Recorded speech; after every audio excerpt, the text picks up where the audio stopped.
एक बार फिर आपको कहेंगे टकराव जीत का में खुश आमदीद। सैयद हैदर भाई जर्मनी से और रिजवान हैदर साहब हैं पाकिस्तान से हमारे साथ स्टूडियो में मौजूद। श्रीलंका को ये मैच लगता तो था कि इतना आसानी से देना नहीं चाहिए, लेकिन श्रीलंका ने बड़ी आसानी से मैच दे दिया, बल्कि पूरी गेम में श्रीलंका कहीं नज़र नहीं आई। ऑस्ट्रेलिया ने आराम से तो नहीं, खैर ऑस्ट्रेलिया ने चेस कर लिया, किया 35 ओवर में ही जाके चेस। लेकिन एक बड़ी अजीब बात मुझे ऑस्ट्रेलिया में स्टिल लग रही है, ऑस्ट्रेलिया अभी तक सही मोमेंटम पकड़ नहीं पाई है। 5 खिलाड़ी 209 को ताकुब करते हुए फिर आउट हो गए और आज उनके मधुशांका, एक मधुर आवाज़ वाले मधुशांका ने आज ले ली है ज़बरदस्त विकेट्स। और उसके बाद आज ठीक शाने को उन्होंने ठीक निशाने लगाए हैं। मैक्सवेल ने तो आखिर में बहुत मारा भाई। लेकिन एक चीज़ है कि ऑस्ट्रेलिया की कन्विंसिंग विक्ट्री जिसका हम वेट कर रहे थे कि यार एक बड़ी टीम है, बड़ा ज़बरदस्त इनका अब कम बैक होगा, तो हार तो मैं नहीं लाया क्योंकि कम बैक नहीं हुआ भाई रिजवान साहब। उसके लिए देखिए पाकिस्तान की टीम मौजूद है, अगला मैच है, और इस तरह की जो टीम आउट ऑफ फॉर्म होती है, हमारी पुरानी आदत है आउट ऑफ फॉर्म वाली टीम को फॉर्म में लाना। जो प्लेयर फॉर्म में नहीं होता हम वो चुन के कहते हैं भाई तू बैटिंग कर हमारे खिलाफ। इसी तरह जिसको विकेटें नहीं मिल रही होती उसको भी हम कहते होते हैं यार तू आ जा, तू बॉलिंग ट्राई कर। क्यों हैदर भाई? बिल्कुल सही कह रहे हैं, बिल्कुल ऐसे ही है। हमारी टीम जो है वो दूसरों को बैटिंग प्रैक्टिस कराती है। नहीं भाई, आप दोनों को खबर दे रहा हूँ हैदर भाई, नहीं भाई नहीं, ऐसे नहीं होगा हैदर भाई, ये नहीं होगा। एक खबर दे रहा हूँ, हम ये मैच जीतते जा रहे हैं ऑस्ट्रेलिया वाला, और बड़े आराम से। अच्छा हाँ, तो क्या आधी टीम ऑस्ट्रेलिया की नहीं खेलेगी? सर आधी टीम ऑस्ट्रेलिया की वैसे ही आउट हो जाएगी। अच्छा चले मान लेते हैं आपकी बात। वैसे अगर संजीदगी से मैं आपको बताऊं, ऑस्ट्रेलिया की टीम ऐसी है जो कभी भी कुछ कर सकती है, मतलब ट्रैक पे आने में उसे देर नहीं लगती है। और उनमें एक खास बात है, आज आपने देखा होगा कि उन्होंने रन रेट को मेंटेन करने की कोशिश की। मैक्सवेल ने आके जल्दी जल्दी रन्स बनाए, लेकिन जो अजीब बात है, फिक्र की बात यह है कि एक ऐसे बॉलर के खिलाफ 2 विकेटें, दोनों जो है पहली विकेटें जो गिरी हैं मधुशंका के खिलाफ, वो समझ में नहीं आई। वो पाँव पे कर रहा था, वो शायद शाहीन शाह अफरीदी से बड़ा मुतासिर लग रहा है। जो बॉल वो रोहित शर्मा को करता है वही आज उसने स्मिथ को की है। तो ये बड़ी एक आप ये कह सकते हैं इंस्पायरिंग, हमारी टीम की इंस्पायरिंग भी कहीं ना कहीं चल रही है जरूर। ये तो अच्छी बात है भाई। अच्छा, ये हमारे साथ ऑस्ट्रेलिया के शानदार कैच पकड़ने वाले प्लेयर बैठे, बॉल इनसे पकड़ी नहीं गई, ऑस्ट्रेलिया को मैच जितवाने चले थे ये। और भाईजान इंशाल्लाह पाकिस्तान, देखिए अल्लाह आपकी ज़बान मुबारक करे, इसमें कोई शक वाली बात नहीं। हैदर भाई वहाँ से बैठ के भी यही दुआ कर रहे हैं, हमारी भी यही कोशिश है। लेकिन जहाँ तक कन्विंसिंग की बात है ना, हम ourselves we are not convincing. यार ओके, उस पर बाद में जाते हैं, लेकिन पहले मैं ऑस्ट्रेलिया बिल्कुल on serious note, sir 5 wicket जिस तरह से गई हैं, नहीं देखिए एक सेकंड, जहाँ तक आप ऑस्ट्रेलिया की जो कन्विंसिंग नहीं कह रहे ना, ब्यूटीफुल स्टार्ट बाय निशान का और उसके पार्टनर ने 70 रन बनाए। उसके बाद सवाए श्रीलंका के 25 के nobody could get into double figures. Agree, as a team they played really well, they played poor, Sri Lanka played very poor, क्योंकि शुरू का ठीक था। उसके बाद मुझे भी वही हाल लगा जैसे हमारे बाबर आजम और रिजवान खड़े हुए थे और वो आउट हुए, तो आप देखें रेत की दीवार साबित। लेकिन जहां उसकी ताल्लुक है ना, इंडिया के खिलाफ आपकी टीम ने बॉलिंग ही नहीं की, श्रीलंका ने आज बॉलिंग की।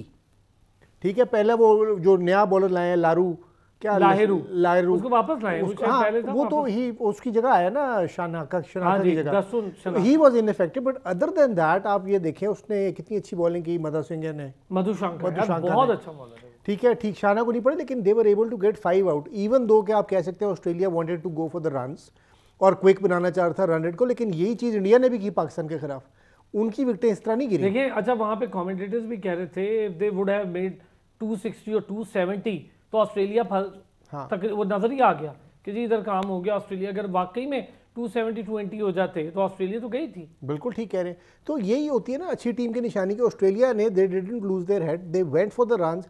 और उनके 2-3 प्लेयर जो फॉर्म में नहीं थे, इंग्लिश जिनकी मेरा ख्याल है वो क्या आप कह रहे थे, तोतले थे उनकी वालदा शायद तोतली थी, वो इंग्लिश रखते रहते इंग्लिश पे आ गई, वो रह गए। He got into form, run उन्होंने बना ली, मैक्सवेल ने भी स्कोर किया, मैक्सवेल अच्छा किया। हाँ, स्मिथ और वार्नर नहीं चले, लेकिन ऊपर से मिच मार्श भी आउट ऑफ फॉर्म थे, उन्होंने भी 50 क्विक स्कोरिंग की। सो दीज आर साइंस के यार। अच्छा, स्मिथ और वार्नर तो कभी भी फॉर्म में आ सकते हैं और पाकिस्तान के खिलाफ आने के चांसेस बहुत ठीक ज्यादा है, इसमें तो कभी कभी नहीं चलता ना, वो ठीक है, कभी कभी नहीं। ये वही हाल है ये तो हमारी बैड लक है कि अभी इस टीम में नहीं चला, अगली बारी तो फिर चल जाएगा। सर ये बाबर आजम वाला हाल है जिसको ये नहीं कह सकते यार 2-4 मैच नहीं चला तो नहीं चलेगा, उसका कोई पता नहीं ना। एज अ स्क्वाड जो प्लेयर फॉर्म में नहीं थे ना, इंग्लिश वगैरह, वो सारे फॉर्म में आना शुरू हो गया। हैदर भाई जो मैं जो कह रहा हूँ कन्विंसिंग नहीं थी ये विक्ट्री, मुझे इसलिए नहीं है कि यार आप देखिए 5 आउट होना मतलब एक मैं समझता था होना नहीं चाहिए था। इतना बड़ा टारगेट नहीं था, होने नहीं चाहिए थे। असल में देखिए डेविड वार्नर जो है वो बड़ा केयरलेस खेलते हैं। आज शायद हो सकता है बदकिस्मती रही उनकी, बहुत ही सेंटीमीटर्स में आउट हुए हैं वो। नॉर्मली अंपायर्स ऐसा आउट देते नहीं है, लेकिन उनकी बैड लक थी और उन्होंने फिर अपना इजहार भी किया, बैट को जमीन पे मारा जब देखा उन्होंने कि बॉल तकरीबन मिस कर रही है। मेरे ख्याल से 1% या 2% बॉल टच कर रही थी। अच्छा, स्मिथ जो है वो थोड़ा सा शायद थोड़ा सा उनके रिफ्लेक्सेस जो हैं वो आज स्लो थे, इस वजह से वो गेंद पर देर से आए। अदरवाइज देखें ऑस्ट्रेलिया की टीम, मिचेल मार्श ने जो आज बैटिंग की है, ये मैं आपको बताऊं, उन्होंने घंटी बजा दी है पाकिस्तान के लिए। उन्होंने कहा तैयार हो जाओ कि मैं फॉर्म में आ गया हूं और मैंने बड़ी अच्छी बैटिंग करनी है अब तुम्हारे खिलाफ। अच्छा, वार्नर जो है आपको पता है, शायद आपको याद हो आप दोनों को, 2018 में जब पाकिस्तान की टीम गई थी ऑस्ट्रेलिया, वार्नर बिल्कुल फॉर्म में नहीं थे। पाकिस्तान से जब टेस्ट में जो उन्होंने ट्रिपल सेंचुरी मार दी पाकिस्तान के खिलाफ, वो तो ये ऑस्ट्रेलियन बैट्समैन जो है भाई, इनका कुछ पता नहीं है, ये बड़े खतरनाक बैट्समैन है। जब ये आते हैं फॉर्म में तो फिर ये ऐसी फिर मार लगाते हैं सबको कि दुनिया देखती है। शायद आप लोगों को याद हो 2003 का जो वर्ल्ड कप था, कितना मारा था, फिर 2007 में गिलक्रिस्ट ने कितना मारा था। तो ये ऑस्ट्रेलियन जो प्लेयर्स हैं, अच्छा ये गिलक्रिस्ट ने तो सर 3 वर्ल्ड कप के फाइनल में 2 में 50 की, 1 में सेंचुरी, 107 नॉट आउट, कमाल है यार, कमाल है। हाँ, तो ये ऐसे प्लेयर्स हैं जिनके ऊपर आप ये नहीं कह सकते यार घबरा गए, परेशान, ये कोई उनकी बुक में ये चीजें नहीं। ये चीजें सब हमारे लिए रख दी उन्होंने, पर हम परेशान हो जाते हैं। अब आप देखें, कल तक हमारे सिकंदर बख्श साहब जो है साबिक टेस्ट क्रिकेटर, वो एक चैनल में बैठ के कह रहे थे फखर क्यों है टीम में, फखर क्यों है टीम में। आज वो कह रहे थे फखर टीम में क्यों नहीं है। मुझे समझ में नहीं आता आप क्या चाहते हैं।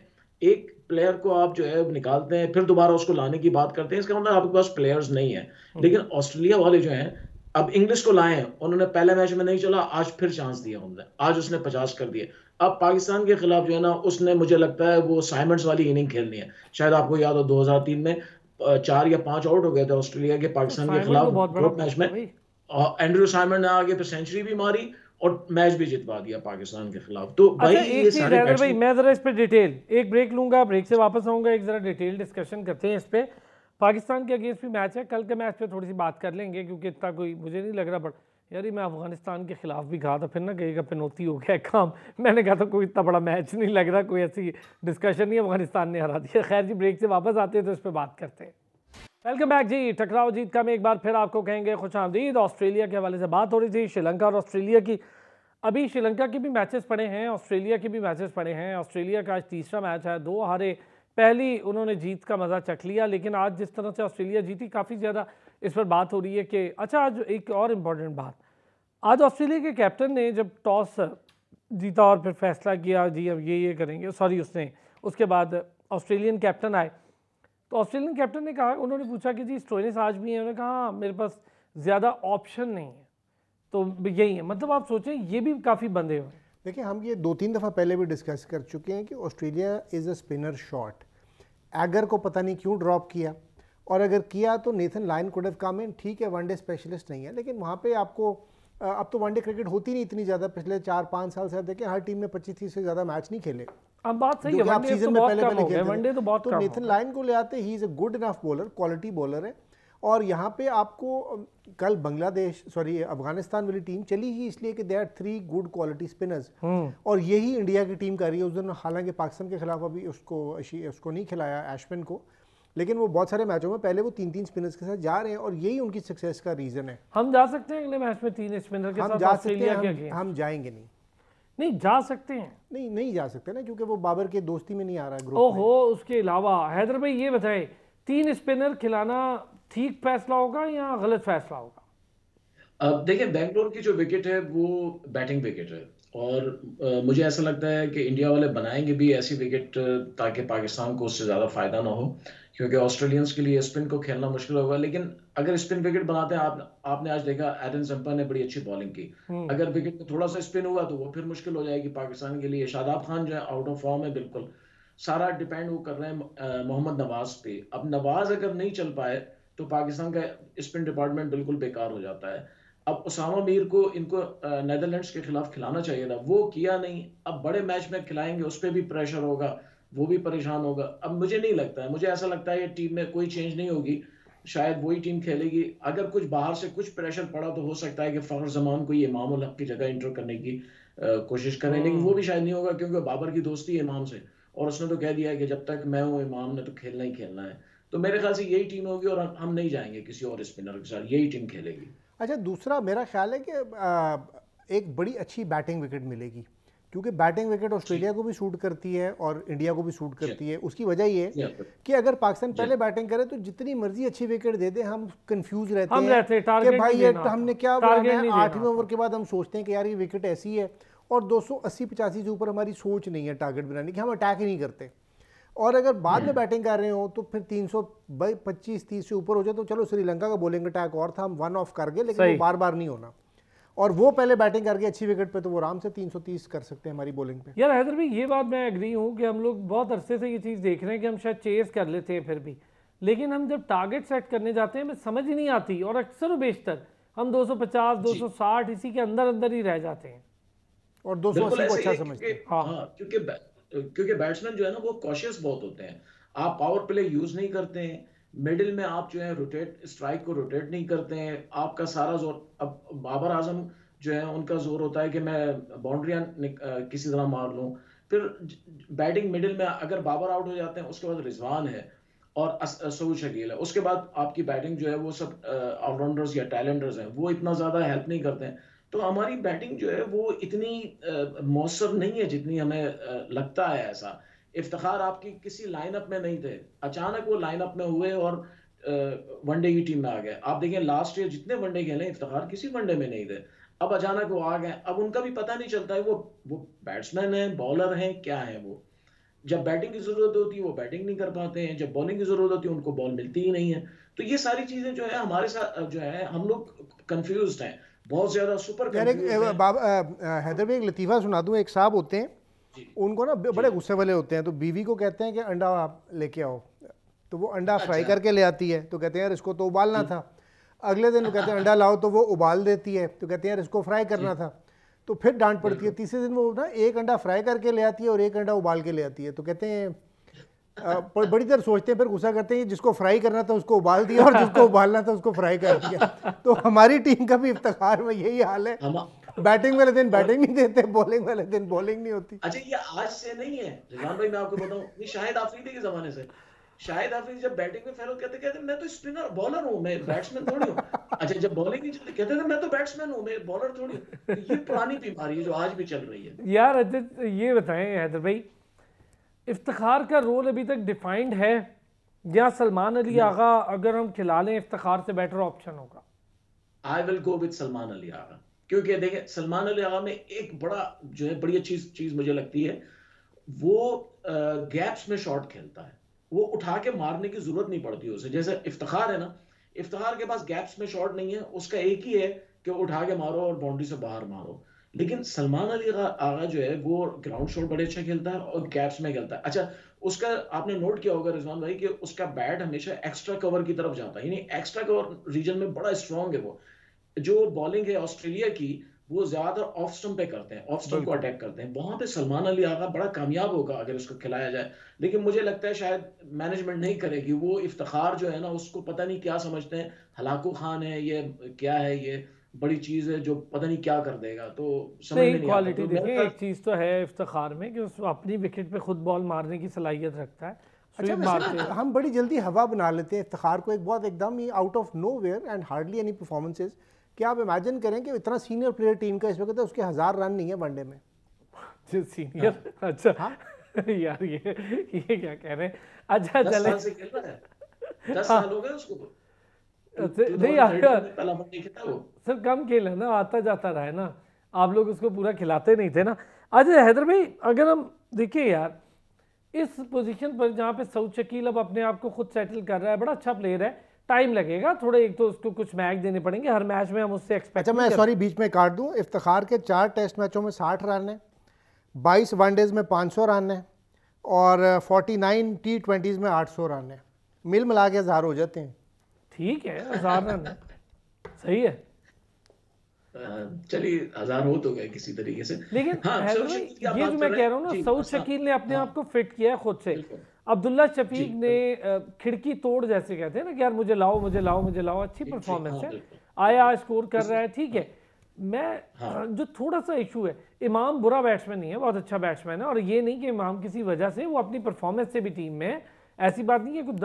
लेकिन ये जो मैं आपसे पूछने जा रहा हूँ वो ये है, टेक्निकल चीज़ है, ये जो 8-10 मैच की बुरी परफॉर्मेंस एक साथ जुड़ जाती है, तो इसको रिमूव करने के लिए या फिर इससे कुछ जान छुड़ाने के लिए कोचिंग स्टाफ का क्या रोल होता होगा? कोचिंग स्टाफ की कोई जरूरत नहीं है। आप 4-5 मैच नेपाल के साथ, जिम्बाब्वे के साथ, इनके साथ कर दीजिए, फिर सेंचुरियां बन जाएंगी वो, फिर अब जो है वो उनमें जंग जो लग रहा है वो खत्म हो जाएगा।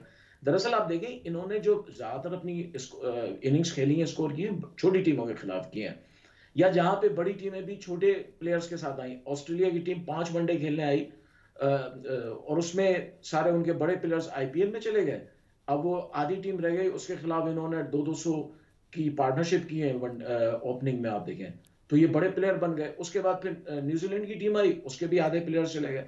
तो जब आप सारा साल छोटी टीमों के खिलाफ, कमजोर बॉलरों के खिलाफ खेलते हैं, फिर जब आप वर्ल्ड कप में जाते हैं, वहां पूरी एक स्ट्रेंथ आती है, पूरा एक पावर आती है, फिर आप वहां पे फेस नहीं कर पाते हैं, आउट हो जाते हैं जल्दी। अब आप ये देखें, हमें एक्चुअली तजिया करना चाहिए इमामुल हक आउट कैसे हुआ है।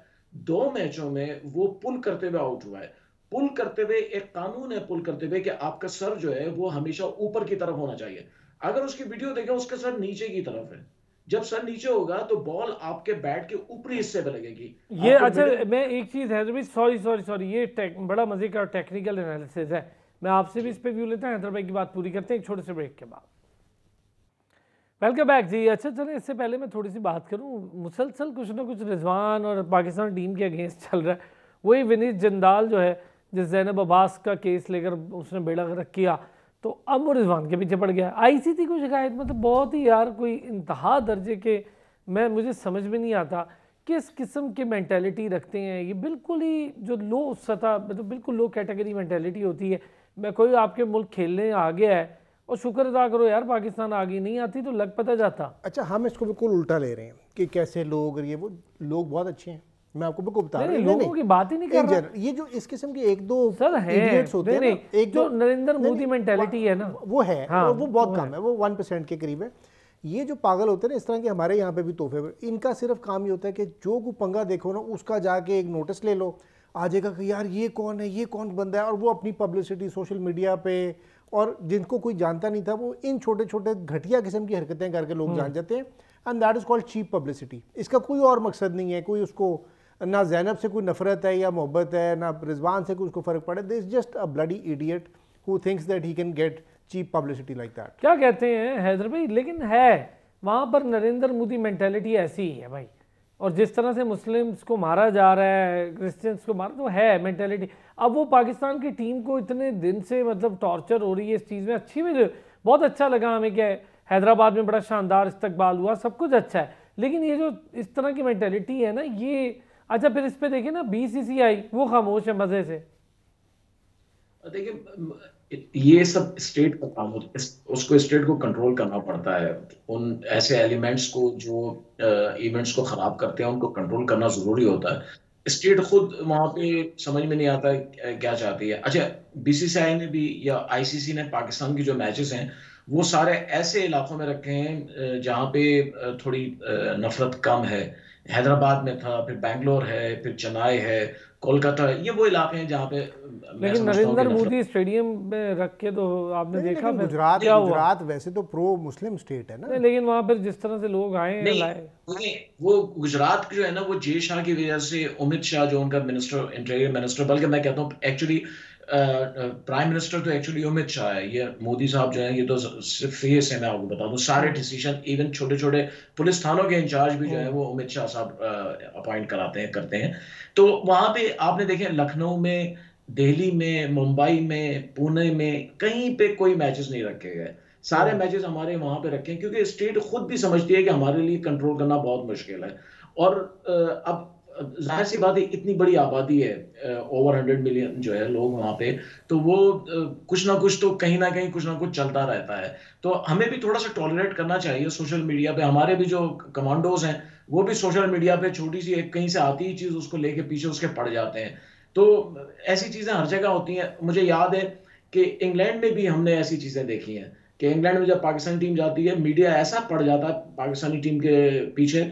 ऑस्ट्रेलिया में भी ऐसा ही होता है, वहां भी मीडिया और पीछे पड़ इंग्लिश जाता मीडिया है। तो हर टीम के पीछे पड़ता है, इसमें कोई ऐसी बात इंग्लिश मीडिया तो हर, तो ये सब चीजें साथ साथ चलती रहती हैं। आई थिंक जब आप सेलिब्रिटी होते हैं, बड़ी चीज होते हैं, आपको दुनिया देखती है, फिर आपको टॉलरेट करना पड़ता है अपना थोड़ा सा। अब देखिए मैं रिजवान के ऊपर कोई बात नहीं करना चाहता हूं, लेकिन मैं समझता हूँ कुछ चीजें ऐसी हैं जो जरूरी नहीं है कि आप हर सूरत में करें। कुछ ऐसी चीजें आप जो है ना, मैं वो बात नहीं करना चाहता क्या चीज कौन से काम, लेकिन कुछ चीज ऐसे आप थोड़ा सा जो है, अगर आपको माहौल वो नहीं है मुनासिब माहौल, तो हाँ आप कहीं और कर लें वहां पे जाके हाँ, अपने ड्रामा जो भी ड्रामा भी आपका। कम करें, बिल्कुल सही कह रहे हैं। अच्छा, लेकिन हाँ ये एक चीज़ और ये मैं समझता हूँ कि ये आपकी पर्सनल है भाई, वो भी करते हैं ना यार, नहीं ऐसी बात करते थोड़ी रहे है, यार, करते करते रहे, हैं वो भी, देखें। ये तो कोई बात नहीं वो है। अच्छा नहीं चले, इससे वो बात, सॉरी, ये एक चीज़ नहीं और, नहीं हैदर भाई, वसीम अकरम, जी वसीम अकरम ने जी कहा जी है जी हारिस रऊफ, हारिस जी रऊफ की जो लाइन लेंथ है वो मुस्तकिल नहीं है, और वो बॉलर अच्छा है, विकेट ले सकता है, उसमें अभी सर भी एबिलिटी है, सर मैं लेकिन तो लाइन लेंथ मुस्तकिल नहीं है। दूसरा, वो डॉट बॉल्स की बजाय पेस पर जा रहा है, अगर डॉट बॉल कराएगा प्रेशर आएगा, विकेट मिलेगी। तो भाई आपके पास कोचेज हैं ना, क्यों नहीं समझाते? चलो वसीम ने समझा दिया, उन समझ लो जी हैदर भाई। सर देखिए मैं बताऊं, मैं तो कभी भी हारिस रऊफ के हक में नहीं हूं कि वो वनडे की टीम और टेस्ट की टीम है। उसकी उसका एनर्जी लेवल जो है वो सिर्फ 4 ओवर वाला है। उसने सारी क्रिकेट जो है वो टेप बॉल क्रिकेट खेली है, उसके बाद फिर वो फ्रेंचाइज में 4 ओवर वाला उसका स्टेमिना है, उसके बाद उसकी एनर्जी जो है वो शॉर्ट हो जाती है, फिर उसके बाद लाइन, अच्छा उसके बाद सिर्फ इन स्विंग है, वो एक ही बॉल करता है इन स्विंग, और लेग स्टंप और मिडिल स्टंप को वो अटैक करता है। अब वो बहुत ज्यादा जो है ना, सबको पता चल गया है कहाँ पे इसकी बॉल आनी है। आपने देखे विराट कोहली ने ऑस्ट्रेलिया में जब मैच हुआ था T20 में, वहां पे इसको 6 मारे थे। फिर अभी जो कल मैच हुआ जो उसमें उसमें शर्मा ने इसको 6 मारे हैं। तो इसका मतलब है कि अब आप जो है ना, पता चल गया है सबको कि आप गेंद कहाँ पे करते हैं, आपके पास वैरायटी नहीं है। मैं समझता हूँ हारिस रऊफ से कहीं बेहतर जो है बॉलिंग हसन अली करता है। वो वैरायटी तो कुछ लाता है, कुछ स्लो गेंदें करता है, कुछ इन स्विंग आउट स्विंग सारी चीजें ट्राई करता है। हारिस रऊफ मेरे, आई थिंक हो सकता है मैं गलत हूं, लेकिन मेरे बुक में जो है ना हारिस रऊफ टीम में उसकी जगह नहीं बनती है। कोई और बॉलर, अच्छा बॉलर हमारे पास शायद हो सकता है नहीं, इस वजह से खिला रहे हैं, नहीं अदरवाइज नहीं होना हैदर भाई, चाहिए था एक हमारे। एक जो मैं दोपहर को भी ऑब्जर्वेशन मेरी थी, वो आप भी अगर मैं आपसे शेयर कर देता हूँ कि 2 साल से मुझे शाहीन आफरीदी और हारिस रऊफ में एज प्लेयर्स कोई इंप्रूवमेंट नज़र नहीं आई। जिस तरह वसीम वकार ग्रो किए थे, इनमें कुछ नज़र नहीं आया मुझे। बिल्कुल बिल्कुल सही बात है, बिल्कुल। देखिए देखिए ये एक जगह पे रुक गए। देखिए वसीम और वकार जहां पे 10 साल के बाद पहुंचे थे ना, ये लोग 1 साल 1.5 साल में वहां पहुंच गए। ये 2 साल में टीम के वो प्लेयर बन गए जो डिसीजन लेते हैं। हाँ वसीम अकरम 84 में इसका डेब्यू हुआ है वसीम अकरम का, और 87 के वर्ल्ड कप तक इसकी कोई हैसियत नहीं थी बेचारे की। हालांकि अच्छी बॉलिंग करता था, विकेटें भी लेता था, मैच भी जितवाता था, लेकिन फिर भी उसकी हैसियत वो नहीं थी जो इन लोगों की आज। अभी 2 महीने 1 महीने पहले शाहीन शाह अफरीदी को तो वाइस कैप्टन बनाया जा रहा था, आपको पता है, शायद आपको ये जी बात जी पता हो। जी जी बिल्कुल। जी हाँ, और हो जाएगा। अब जो ऑस्ट्रेलिया का टूर है उसमें वाइस कैप्टन पाकिस्तानी टीम का शाहीन शाह अफरीदी होगा, आप देखिएगा। अच्छा, ये जो बात सही है कि सारा कुछ है, लेकिन मैं ये समझता हूँ जो हमारा कोचिंग स्टाफ है उसकी यार जिम्मेदारी देखें। अब ये नहीं हो सकता कि अगर बॉलर नहीं कर रहा है, चीज़ें उससे हो यार नहीं रही। एक सेकेंड ना अरसलान, देखिए आपका इस वक्त मसला क्या है। आप एक प्लेयर को जब भी कप्तान बनाते हैं, अभी आपने बाबर को 3 साल पहले कप्तान बनाया, इससे पहले तो नहीं था ना, 2 साल पहले 21 के वर्ल्ड कप में। एकदम ही हम इतना वो उससे डर जाते हैं और इतना बड़ा उसको मान लेते हैं कि नाउ द कोचिंग स्टाफ है स्केयर्ड ऑफ हिम। अगर कप्तान की टीम की मर्जी से सिलेक्शन कमेटी ने टीम देनी है, अगर कप्तान की मर्जी से टूर की टीम कोच की मर्जी की बजाय कप्तान की मर्जी से होनी, तो फिर तो सारे अपनी नौकरी बाबर के साथ बना रहे हैं। इस वर्ल्ड कप के रिजल्ट के बाद आपने उठा के बाबर को एकदम, जिस तरह सरफराज को निकाला था, आपने फारिग कर देना और फिर एक नया कप्तान आ जाएगा। फिर अब उसको अब्बा बना लेंगे। यार भाई, board has to be stronger.